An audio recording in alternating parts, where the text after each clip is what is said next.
What's happening, YouTube? Knife Factor at it again. And today we have, for your review, overview, / whatever, the Buck Onset 040. So let's get into this bad boy. This has S45 VN steel, as you can see, maybe not. Whatever, you're going to have to trust me with the Boss heat treat. Black G10 on the handle right there, and stainless, as you'll see there. Hardware all stainless, also running on bearings. Look at that there, pocket clip, them cool standoffs. We've got a really cool look to it. We got some good and bad to say about that, but overall this knife in the hand is very comfortable for me. It fits my hand very well. You got some jimping there, very smooth jimping, just enough to catch and use. It's like always, I wish it came up another notch or two, or they moved it forward a little bit, just for me.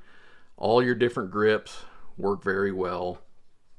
However, I will say for extended use, cutting boxes and just working with it for a long time, these standoffs sit this pretty tall and kind of square right there. So you will get a little bit of a hot spot, just like I said, with extended use, and you also will feel this. I'm not sure if it's from how much it sticks up or just being a narrow rounded tip on that pocket clip. Other than that, very comfortable, fits a large hand very well, and it's very slicey. So we got into some goods, we're going to get into some bads. Like I said, the pocket clip can create hot spots. The edge they put a very tall edge. I don't know if you can see it. Kind of a poor edge. It does have a full height grind on the blade, but the edge was super tall, and I've used this knife extensively. I've had it for months and months and months, or whatever. Get a couple little hairs off that. I have not sharpened that. That is still the factory edge with a lot of use. I have to say,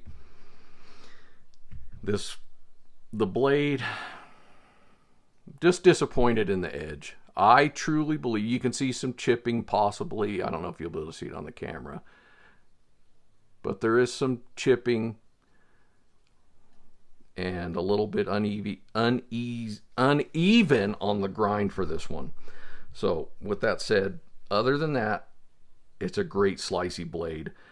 And I truly believe once I put my own edge on this, those problems will be resolved. You know, I know some of you probably know sometimes those edges, when you get them from the factory, they just don't hold up well for some reason. Heat treat, whatever. But let's get into some comparisons also. We got your typical Para 3, PM2. I like using these just like everybody else because, well, even if you don't like them, you've probably handled them, seen them, you know what size range they are. Close size range is the PM2, bigger than the Para 3. We got a Benchmade Super Freak, very comparable in size. Also, we'll throw the Shaman in here. You get more real close in blade, a little more handle on the Onset. All right, so now that you know the good and the not so good, you still gonna buy one? Well, they are a little bit pricey. You're in the 180 to 190 range. I look at this and I truly believe, they're trying to keep up with ZT and Hinderer and all that stuff. It's very flippy, solid, got not very fall shut, earthquake shut like the last one, and good centering for the most part. Let's see if I can show that it is. Seems like most of my knives out of the box are very lean towards the show side. It is not lefty friendly, and it might lean towards the show side because of pressure from the lock on it. Lock up, great. You got about 35%. But other than that, great Great knife. Like I said, a little pricey. Them trying to keep up with the Joneses, I guess. But there you go. You have the Buck Onset. I appreciate you watching. Go over to Instagram. Give me a follow over there. I could use some more follows at knife_factor. Give me a like, subscribe, dislike, and all that good stuff here. And I thank you for watching, and I hope everybody's had a great weekend.